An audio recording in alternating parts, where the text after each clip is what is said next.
émission te aussi di leen jaajëfal ci ni ngeen ko yëkkatee wóolute bi ni ngeen koy suivre ba sax ñun bu ñu génnee yéen ñuy jox sax yenn saa ay sujet ak ay astuces yoo xamante ne dañuy dem seetal leen ko indil leen ko lépp rek pour gën a mën a dund ak suñu temps bi nga xamante ne mu di technologie ak réseaux sociaux yi. am na solo loolu mais jaajëfal leen tamit ci seen réaction yi en temps réel ci Facebook bi actuellement ñu ngi en live sur Facebook ak.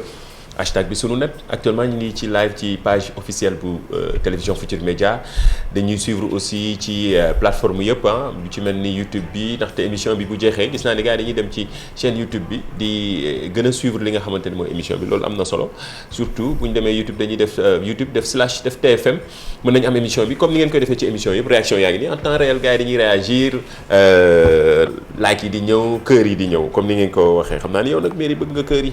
waaw man moom ay kër laa ay kër a may dundal xam man romantique la sensible petit cœur genre yooyu daal. xaw a émotive yooyu. donc man ay kër a may dundal dee leen ñu jox ay kër yu bëri ça fait plaisir. day seddal xol daal. monsieur Diouf dégg na message bi. moom xam na ko gis naa message bi nii nga ko lancé moom xam na ko yow. kon bu kër yow mii yaa ko xamagul waaye moom xam na ko waaw. man moom xam nga. pour daal damay joxe ay kër rek. mii waaw damay clash rek dama sànni xeer nii. du fii de du fii yaakaar ne ku sadik laa nii. dafa sadik nag dafa sadik. waaw moom daal yéeg gis nga bu la joxee versant bii rek maanaam versant velours bi. rek moom foog na ne da lay jox beneen versant bi waaye yàlla baax na léegi mu changé. yàlla baax na li nga wax am na solo léegi ñu changé dina baax loolu am na solo mais dañuy njëkkee ak information bi nga xam ne diggante démb ak tey gars yi nga koy partagé ci réseaux sociaux yi li xewee fële ca diggante Pout 50 ak Pout mooy xodd ba effondrement moo fa amoon démb ba am ko ci ñàkk bakkanam lii nag benn société la boo xam ne mi ngi ñu ngi ko duppee 3DM maanaam benn société boo xam ne yëngatu ci mbirum matériel électronique ñi fa doon liggéey yëf yi ay bâtiment daanu seen kaw ba mu am ñu ci bari ñu ci gaañu mais kenn moo ci ñàkk bakkanam mais am na ñu ci am ay gaañu yu doy waar démb nag bari na ci waa boor boobu zone ba doon def ab ay live ci Facebook ba mu am ay réaction ñëw nañ ci ak ay xibaar mais surtout image yi nekk image yu daw yaram yoo xam ne gis naa ne ñu ngi koy partagé ci réseaux sociaux yi la xewoon démb la diggante 50 ak Pout xodd ba la dëkk ba tudd ñu nga xamante ni entreprise boo xam ne ñu ngi ko dubbee 3MD ci mbirum matériel électronique la ñuy yëngatu ba mu amoon ay employés yoo xam ne ñu nga fa woon di liggéey yëf yi daanu seen kaw mu nekk xibaar bu tiis boo xam ne gis naa ne réaction yi bari woon na ci réseaux sociaux yi. heureusement que ba amul explosion wala ay problème courant. non kii bee daanu. affaire bi moom màbb seen kaw affaire bi dafa màbb. bâtiment yi la quoi waaw. moo màbb ay live la nit ñi doon def di wax ni comme dañuy rejoindre li ñuy wax rek léegi gars yi dañuy yor seen télé. journaliste citoyen moo ngi noonu dañoo yor seen télé seen poche léegi yenn situation yi duñ sax xaar journaliste yi daw di ñëw le temps ñu koy kii gars yi ñu ngi koy live dem ci saa si laa ko gis ma gis ni lii dina soxal téléspectateurs yi d'ailleurs ñun rédaction bu télévision Futurs Médias ñëwoon na ci ak xibaar yi nga xam ne ñoo ne suñu correspondant yi nekk fële ca Thiès mais xibaar bu tiis la di jàlle mbokk ki nga xamante ni moo ci ñàkk bakkanam di masawu aussi ñi fa am ay gaañu loolu am na solo am na beneen xibaar boo xam ne tamit démb li ñëpp doon xaar la ndaxte ñun ñii ñëwoon nañ ci ay weer fay ci ginnaaw mbir ma xewoon fële ca Denver ba léegi police bi gën jàpp nañ ni am nañu ay présumé ñu jàpp ni ñoom ñoo def jéye bi ci famille Diol. waaw famille Denver boobu mooy famille sénégalaise boobu ñu reyoon fële ci États-Unis Denver donc ñi nga xamante ne ñooy di police américaine dañoo daal di def annonce bi démb mercredi 27 janvier ki ko def nag mu di chef de la police de Denver Paul Pazen moom moo daal di def conférence de presse daal di wax ne que ne dañu jàpp ay suspects 3 suspects la ñu arrêté pour 28 chefs d'inculpation mais 3 suspects yooyu dañu ne mënul ñu joxe seen identité parce que ay xale lañu ay mineurs lañu ñu ngi am entre 15 et 16 ans donc ñooñu la ñu ne dañu leen accusé de meurtre au premier degré ak tentative de meurtre et d'incendie criminel au premier degré donc ñooñu nag li tax mënuñu joxe seen identité lu tax mënuñu leen wone c'est parce que encore une fois loi bi da koy daal di interdit parce que ñoom ay mineurs lañu ñu rappeler rek ne incident boobu mi ngi amoon le 5 août 2020 kële de Djibril ak Adja Ndiol ñoom la ñu daal di rey ci benn incendie seen kër ak leur fille âgée de 2 ans. mi ngi xewoon fële ca Denver xibaar boobu nag métti woon na lool sénégalais yi ba ñu toog ay weer doon xaar justice bi def liggéeyam mais finalement am na ñu jàpp njort ni wax naa ko ay présumé lañu.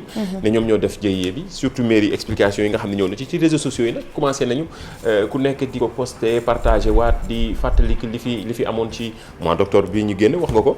mu nekk loo xamante ne lu tiis la lu ñëpp di ci naqarlu en tout cas dinañ leen toppal cas bi di xool fan la dinañ ko topp waaw bu baax ba daal di xam en tout cas ndax effectivement ñett ñooñ ñu arrêté ñooñ la wala ñeneen lañu. jaajëf loolu nag wax nañ leen ko li xewoon fële ca États-Unis ca Denver la gars yi ngi koy partage ci réseaux sociaux yi d'ailleurs démb dafa am benn maire bu ne ma. damay dégg ngeen wax Marc waaw. Marc mi ngeen wax moom kan la borom Facebook. Zuckerberg mënuma ko wane image ma ne ko lii nag c'est une occasion ñu wan. Marc maire bi ne ngi ko Marc ngi kii mooy borom Facebook borom WhatsApp borom Instagram dara. gis nga ko nii. bokk na ci nit yi gën a puissant actuellement ci monde bi. wallaay kii de moom Facebook Instagram WhatsApp kii la mi ngi nii toog. voilà ak sortam bu simple toog toogaayam su ko defee maire bi. waaw ci biti dañuy dajeek ay maire yi nga xamante dañuy dégg suñu expression yi parfois ñu yaakaar ne ñun ñi sax bu ñu taxawee fii di wax. bu ñuy wax ci yenn niveau yi te donte émission bi sax importance bi mooy ñu gën a wàcce niveau bi pour maire yi gën a comprendre xale yi gën a comprendre waxuma nag ñi nga xamante ne voilà ils sont calés sur les réseaux sociaux mais pour maire yi gën a comprendre wala ñenn ñi ne dañuy dégg ngeen di wax Marc rek kan mooy Marc man de sama yaay suukar bekk lay wax effectivement bari yaay moom suukar bekk lay wax moom ku indi tur mu changé ko Zugamberg suukar bekk da lay wax Zugamberg sant bi daf lay jox suukar bekk Marc mi ngi noonu dina am maire bi may wax elle se reconnaîtra dina comprendre que ni Marc mi ngi noonu photo baa ngi noonu nga xool ko bu baax su ko defee mun a ràññee ko bokk na ci ñi gën a puissant wax naa ko sànq ci àddina mais surtout ci ni mu contrôle bi mu am Facebook plus de 2 milliards d'utilisateurs ak yeneen WhatsApp bi ñuy coow nii yëpp moom moo ne ci ginnaaw Instagram bi mairie wax na ko sànq ba ñenn ñi sax njortoon nañ dafay nekk candidat ci élection présidentielle États-Unis ba am na ñu ci ne yenn spécialistes yu ci ne élection yi ñu jëm moom mi njort nañ ni dafay nekk actuellement nii moo nekk débat bi foofu. waaw loolu débat la te ku xam Marc xam na ne ay intention du ko daal di dévoiler da ngay jékki-jékki rek. gis mu ne bërxët taxaw sa kanam moom loolu lay daal di def. donc kii ngeen di gis moom moo créé li nga xamante ne moo di Facebook. qui est devenu actuellement l'un des premiers réseaux le réseau social sax laay wax le plus puissant au monde. donc muy Facebook moom nag particularité mooy moom moo créé réseau social Facebook ba nit ñi addict xam nga tey boo leen xëyee il faut ngeen dugg seen Facebook xam lu fa xew wala ngeen dugg WhatsApp wala ngeen dugg Instagram mais moom paradoxalement moom ak njabootam dañu am ay heures yoo xamante ne si la ñuy connecté si réseaux sociaux yooyu pour te montrer la dualité gis nga affaire bi ñoom ñoo ko créé ba nit ñi addict si mais ñoom ay heure ay 1 heure 2 heures la ñuy teg seen njaboot yi ñu kii ko après c'est fini. c'est bien loolu nag dafa baax sax ñu won ko ñu expliquer waat ko téléspectateur ñoom ñi nga xamante ne ñoom moom outils yi nga xam ne moo yëngal àddina seen njaboot yi sax dafa am dañ leen contrôler ni ñu ko ci utiliser duñ ko seetaan pas plus de 2 heures. dafa am benn internaute léegi bu noonu laajte ñaata at la am Marc mi ngi judd le 14 mai 1984 xale bu ndaw la. 84 la xale bu ndaw la. c'est juste un génie dans la tête. et puis bon boo seetee parcours am di nga xam ne en fait volonté moo ko indi fii quoi. ok volonté la parce que Facebook mi ngi commencé ci biir néegam. la commencé codage bi ak yooyu ak yeneen ñaari xaritam après ñoo bàyyi moom mu continuer donc il a eu la persévérance ak volonté bi rek. waaw ca université ba jàpp te bàyyi. bay ci sa weewu tànk la def. gillaay commencé yëf yi ni mu demee nii ci monde bi nii. ci université bi la ko commencé woon ci xam amoon jafe-jafe. gars yi dàq ko ci université ak yeneen histoire yi xam naa nañ ci ñëwaat parfois comme ni maire bi di wax ni prétexte la pour maire yi comprendre kan mooy Marc ndax démb dafa am benn maire bu ma posé question bi ne ma Marc mi ngay dégg ngeen di wax musuma ko teg bët wan leen ñu ko ñu xool ko ma ne ko voilà c'est une occasion di wax ni lii importance émission bi li xew ci biir internet la yéen internet yi yéen réagir parfois ñu jël seen ay questions daal di koy partager waxtaane ko mu xam dina ñu soxal ñun téléspectateurs yi wala yéen ñun ñëpp internet yi interactive la actuellement ñi ngi en live sur Facebook ak Facebook bu télévision Futurs Médias bari na ci internet yu ñuy suivre en temps réel hashtag bi sunu net la sur Twitter boo demee YouTube aussi nga def émission bi fi ñuy commenter nga def sa joxe sa xalaat def sa commentaire def hashtag bi dañ koy gis loolu am na solo mais mbirum Covid bi aussi il faut ñu wax ci ndaxte voilà yëf yaa ngi gën a compliqué. yëf yaa ngi gën di yokk il faut ñuy gën di sensibiliser aussi nit ñi ci takkum masque gi respecter mesures barrières yi mais aussi xeexandoo ensemble ngir Covid jóge fi dëkk yëpp a ngi nekk ci situation bu compliqué d'ailleurs tey ñi ñuy wax ni ñu Sénégal di ñuy wax ni variant bu bees bi yegsi na fi te loolu nekk na lu compliqué loo xam da nga naan yëf yi fan la jëm. waaw ki nga xamante ne moo di président fondateur institut de recherche en santé. moom moo daal di def moom moo daal di révéler boobu information ne dafa am li nga xamante ne moo di variante britannique ou Covid 19 fii Sénégal maanaam temps yee passé ñu ngi leen doon wax ne que ne Covid bi dafa daal di évoluer ba am variante si yenn dëkk yi léegi nag nee nañ variante boobu nag moom moo daal di ñëw fii daal di nekk Sénégal donc looloo tax looloo expliquer li nga xamante ne ni cas yi daal di yokk donc bon début de réponse la joxe ah. léegi nag comme professeur boobu daal dina joxe boobu la information xanaa rek ñu gën a def nànk gën a teey te gën a respecter li nga xamante ne moo di mesure barrière yi nga xamante ne daal dinañ ko digle ci biir ci dans notre vie quotidienne. voilà takkum masque gi la nañ ko respecté waaye am na beneen vidéo boo xam ne mi ngi doon def buzz. partout dans le monde mën nañu ko wax diggante France ak àddina fi wërngal këpp. ñëpp di ko partagé ñu ne Coca-Cola daf boo ko dugalee ci test yi dafay def positif loolu nag jaaxaloon àddina gis naa ko statut WhatsApp yi ñëpp di ko partagé depuis ci week-end bi la ba léegi mais yëf yi dafa jël beneen ampleur ba média français yu bari ñëwoon ci mais dañ leen dictal explication yi balaa ñu leen ciy wax lan la ci Coca-Cola wax El Hadj Malick dindi ma lii wan leen vidéo bi. D'après ce qu'on m'a dit, on m'a dit ça comme ça, il paraît que le Coca-Cola rend le test du Covid positif. On va le vérifier aujourd'hui.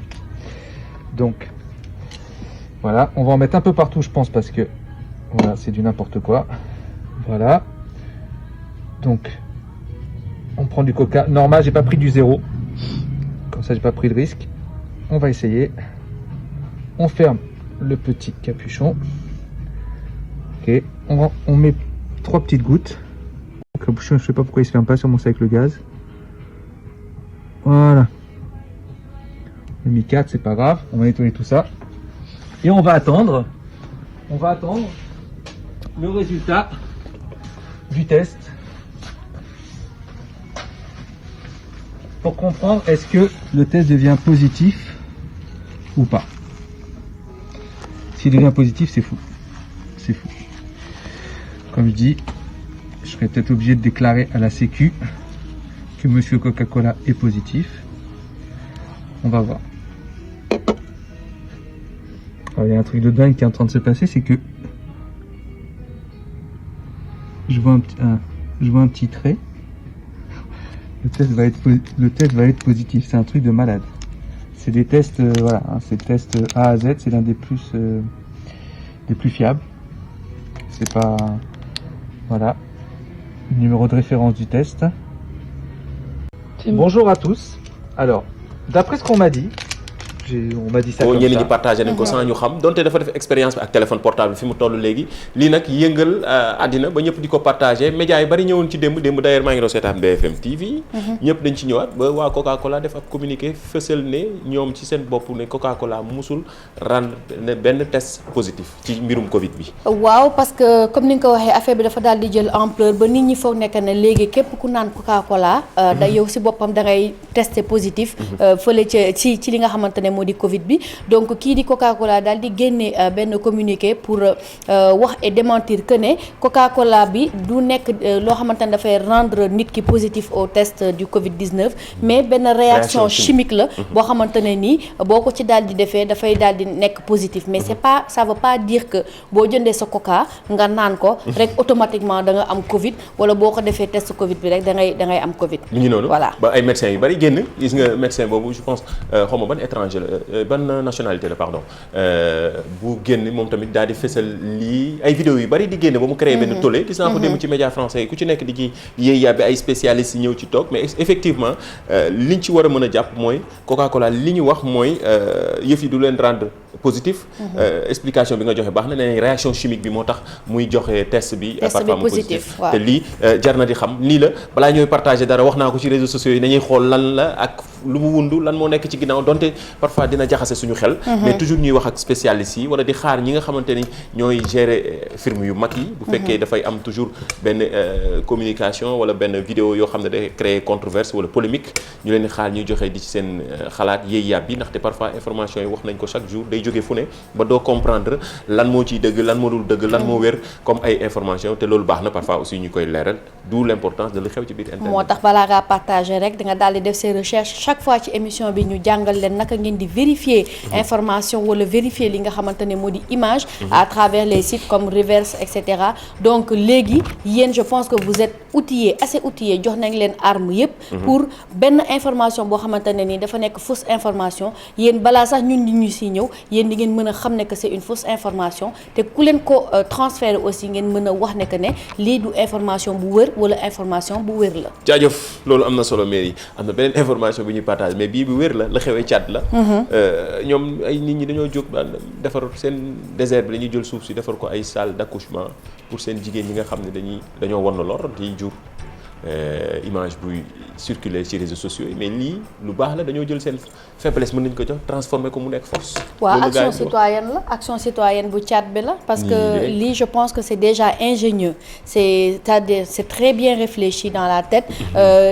te lii dafa baax parce que xëy na ñoom seen structure sanitaire yi matuñu donc ñoom tamit ay jeunes lañu. ils ont voulu aider. et en plus de ça ils ont allié esthétique bi ak li nga xamante ne moo di fonctionnalité bi parce que sac de sable bi dafay téye yenn kii su ma juumul mën na téye seddaay comme mën na téye tàngaay ci biir donc voilà c'est joli d'ailleurs c'est très joli et ça a été très bien pensé très bien pensé. lii moom mooy suñu coup de cœur kii bi quoi semaine bi quoi lii moom rafet na trop lii war na inspirer ñu bari. ci waa Tchad xam nañ dafa am désert ñu jël seen désert bi def ko ay sac. suuf ko ba mu kii defar ko ay. néeg loo xamante ni li ñu moom te mu bëree rek la ñu jël utiliser ko. moom laa doon wax c'est de l'ingéniosité. seen mën nañu wax entre guillemets mën naa wax seen faiblesse lañ jël transformé ko force. voilà loolu baax na. c'est ça am na solo man nag jóge naa Tchad maa ngi Mauritanie gis nga vidéo bi def buzz. gis naa ko. ñu woon ko téléspectateurs yi peut-être gis nañ ko sax. di bigam ba Mauritanie yëpp ne lañu bigam rek. mais Assane Thiam nga ni.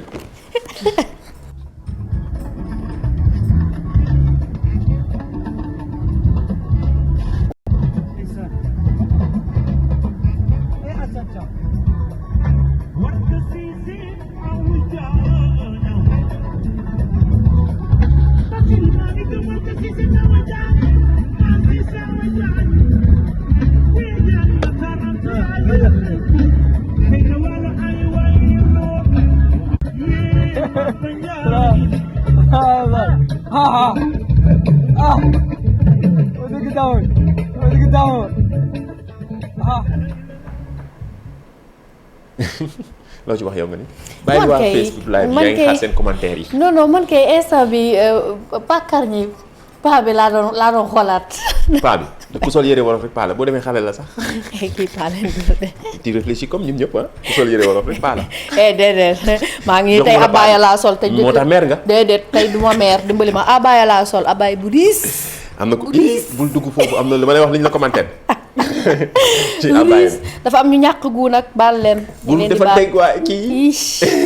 yow ba ma xam nga ba c'est trop fort. du ko sol xaftaan rek paa la mais kii boo demee ndaw la kii mais way mu woy de li muy fecc nii yàgg na ne. xanaa moo tax mën na la waaw loolu tax mën na la pas de danser laa dox am na yenn nit ñi moom bu ñu fettee rek xamal ne ñii ñu yàgg lañu. xoolal lii ma nga mel ni kuy ndaga de xoolal. mais vidéo bu ñuy partagé la nii la dafa ànd ak ñoom lañ daan feccee. nii la internet nii lay demee parfois nga gis benn vidéo boo xam dina la reetaan loo nit ki bu meree sax parfois. est-ce que xam nga ne man il m'arrive parfois ma toog man rek sama kër. ay minuit 3 heures du matin di gis vidéo yu TikTok yi di reetaan man kese.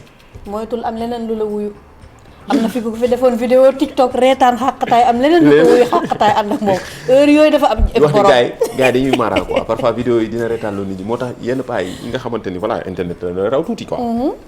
boo leen gisee mais dañ naan mais booy yéen da ngeen garaaw quoi naka ngeen di def waxal paa yi rek dañ naan la non mais yéen da ngeen garaaw naka ngeen di defee téléphone yi nii wala vidéo yi nii mais vraiment génération bi yaa nekk ci paa yi man du far ci paa yi de du ma fekk yow lu simple la sax ci xale yi mais paa yi day affaire bi day ngand ci ñoom waaw mais parce que du lu ñu xam en fait waaw ñoom ñu si bëri dañ ciy jàng di si mën le béaba mais am na yoo xamante ne boo ko defee pour ñoom c'est quelque chose d'extraordinaire. bari nañu di ñu seetaan ñoom paa yi di leen bëggee jaajëf yàlla guddal fan yi ni ñuy toujours takk masque yi du ñu jóg ci di leen sensibiliser respecter mesures barrières yi Covid bi mi ngi fi te situation bi dafa compliqué fi mu ne nii donc nag di ñaan yàlla rek yàlla dàqal ñu ko ci atum 2021 mu jóge fi loolu am na solo am na beneen internet bu ma gis léegi mu commenté ne astuce yu nee na astuce yi dafa def ci Snap par exemple nan la mën a capturer xam naa loolu dina la intéressé yi fu defante la nan la mën a capturer conversation ci Snap sans nit ki xam ni capturé na ko. est-ce que loolu du ma la bàyyi nga expliquer ko rek parce que comme man la ñuy sànni xeer yi tout le temps yow bàyyi ma wax la tey moom tey damay ne muut noppi toog di la seetaan bàyyi la ak internet yi moom moo ko préparé sax mais di ma jaxase gis nga place photo bi ngay dem bàyyi ma expliquer leen ko place photo bi ngay dem nga wàccee ko nii waaw boo ko wàccee nii di nga mën a capture te borom du xam ne capture la bu fekkee audio tamit pareil da ngay enregistrer après nga génn Snap bi mi ngi nii suivre tuto bi enregistré lii di ko seetaan nga génn Snap bi nag après da ngay génn plateforme bi mais lii pour iPhone la waaw pour iPhone mu leer waaw voilà pour iPhone la très simple waaw ñu won leen astuce mairie dafa ma jaxase nii yëfi defante la bëgg tey man moom moo ko préparé ba pare tey gisoo na ma ñëwee abbaye jàmm laa paix laa def tranquille mais voilà damay bañ internet yi ne ma voilà Mamadou Ndiaye yaa ngi def loo xamante ni après gars yi dañ ciy jëg del di kii mais bon voilà ci mbiri internet la toujours dañ leen di wan rek ngeen xam bu baax dara wóorul ci internet lépp looy wax na nga ko xam looy partagé na nga ko xam xalaatal ni toujours dafa am suñu benn professeur bu mu doon wax ni lépp loo def ci internet xalaatal da nga def sa bopp ne bu la procureur woowoon est-ce que di nga ko mën a répété waat c'est ça parce que ñu bëri dañuy foog nekk ne par exemple bu ñu dugalee dara ci internet bu ñu ko effacer dem na mais rien ne s'efface sur internet absolument rien loo xas ba dugal ba nga ne effacer nga ko dina am logiciel yoo xamante ne bu ñu ko télécharger dinañ mën a récupérer li nga effacer xoolal léegi WhatsApp message yi ngay supprimer am na logiciel yoo xamante ne mën na permettre nga récupérer ko nga xam li nit ki bindoon waaw mooy message supprimé loolu defoon nañ ko fi loolu non dañ ne woon dañ koy def mais loolu nañ ko def woon gars yi message supprimé amul te xam nga soo tombee sama genre nga am dama curieuse boo bindee supprimer dama naan la lan nga supprimer waaw fekk yow am nga sa logiciel boo xamante ne ni ça te permet de savoir ce que la personne a supprimé avant loolu kay bu mu ne nii kay mooy li Ndiaye wax rek il faut réfléchir avant de poster avant d'écrire avant de partager wala toute autre chose. jaajëf loolu am na solo kii kan la wala lii lan la le meilleur pour la fin saa su ne émission bi waaj a jeex dañ leen di dicter li gën a mën nañu wax ni li nga xamante ni soxal nañu bëree bëri internautes yeeg téléspectateurs ak ay mag sax kilifa yu bëri ndaxte dañuy indi ay images yu kilifa ñoo xamante ni marqué nañu histoire u Sénégal wala def nañ fi lu rëy seen image yu démb laaj leen ba xam ndax kii xàmme ngeen ko tey ñu ci bëri di ci commentaire mais ki ñu wane démb nag ñu bëri lajj nañu.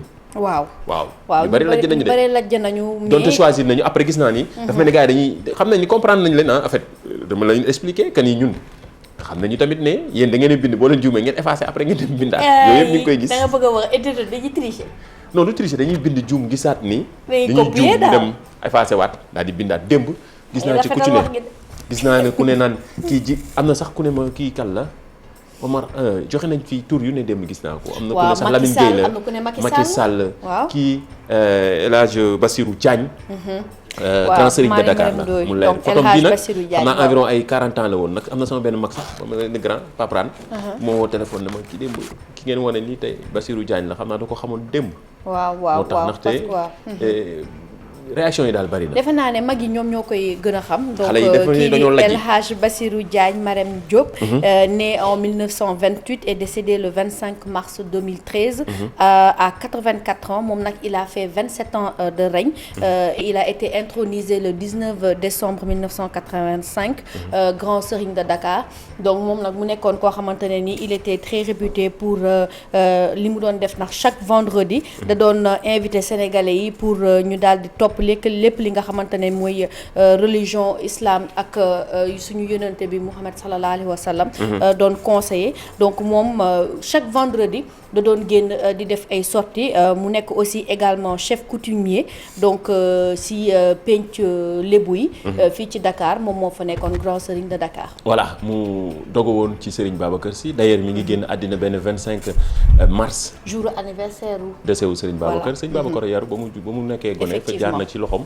moo tax hasard amul bis ni Serigne Babacar Sy mi ngi génn àddina 25 mars moom tamit bis 25 mars.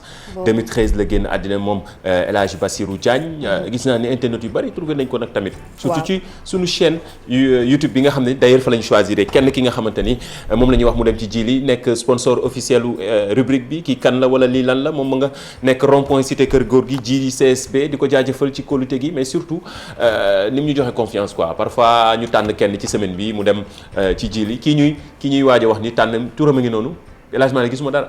Kumba Ngom. waaw Kumba Ngom mais mairie sa bët yi baax na macha allah. macha allah wane nga ne xale nga nag. waaw sànq ma la doon wax mer nga léegi wane nga ne xale nga. Kumba Ngom ma ngi nii ma jàkkaarloo. mun naa la wax sax li mu sol ci biir photo bi. yii bul dugg. balaa la sol bul dugg. yow nee naa la mag nga won nga ma ci biir affaire ne xale nga mais bul avancé. blanc la sol. ah oui donc Kumba après mën nga doon dem fële ci Djily CSB su ko defee nga daal di fa jël sa loo photo wu nga daal di ko yónnee. comme émission internet la digital tout se passe sur le digital jarul sax ngay ñëw di ñu ko indil etul yow boo ko yónneewee rek ñun dinañ ko daal di jot jàllale ko ci émission bi. jarul contact ñëpp daal di gis. waaw jarul contact da ngay dem photo wu rek. waaw partagé ñun tamit dinañ ko jël daal di partagé. voilà nga ni mu tudd rappelé ma tur bi. Kumba Ngom. waaw. Kumba Ngom na dem jëli loom fële ca Djily CSB nekk rond point cité kër góor gi ay matériel électronique am na téléphone portable. Samsung yi Samsung Fold bi ma nga fa am na fa Fold bi am na fa. Djily am na ay matériels yu bari yoo xamante dina leen soxal ma nga nekk rond point cité kër góor gi Djily di ko jaajëfal ci rubrique bi nga xam ne moom la sponsorisé muy kii kan la wala lii lan la El Hadj Bassirou Diagne yàlla na yàlla xaare àjjana yàlla yokk leeram. jaajëf indi nañ keneen. koo xamante ni je pense dañ leen ko fi bàyyi jeudi vendredi samedi. dimanche ba lundi ngeen am ko kii kan la wax leen ñu ko hashtag bi sunu net la dem leen ci chaîne YouTube bu télévision Futurs Médias ngeen commenté d'ailleurs ki ñu choisiroon ci El Hadj Bassirou Diagne bi ci chaîne YouTube bi lañ ko jëlijee parfois ñu choisir ñu jël Facebook parfois ñu jël Twitter parfois aussi ñu dem ci chaîne YouTube bi ngir mais gëj nañ jël Twitter mais temps yi dañu fi dajale woon nag di jël Twitter moo tax nag temps yi ñu dem ci YouTube bi lañ jël. d'accord kon dañuy xewal ñu des ci YouTube bi ba ci kanam. dañ des ci YouTube bi. gars yi dem ci chaîne YouTube bi boo leen bëggee gañe ñëw leen ci YouTube bi ngeen commentaire foofu. commentaire leen fépp dañuy choisir nii rek. commentaire leen fépp dañuy choisir nii rek wax leen ñu kii kan la hashtag bi sunu net ngeen def biographie mu ne peut-être ñu tànn ci kenn yóbbu ko ci Djily CSB mu jëli loom d'habitude téléphone portable lay doon. jaajëfal leen te moo nekk dernier numéro ci semaine bi mairie tàggatool. waaw dafay yàgg nag miiru internet fii de jeudi vendredi samedi dimanche lundi dafa yàgg. mais yow bii moom dafa yomb moom. dafa yomb bii dafa yomb. mais bul gondi kenn. bu fi gondi kenn ki yomb parce que démb xaw ma woon waaye tey damay gondi donc. mais même bu yombee. waaw.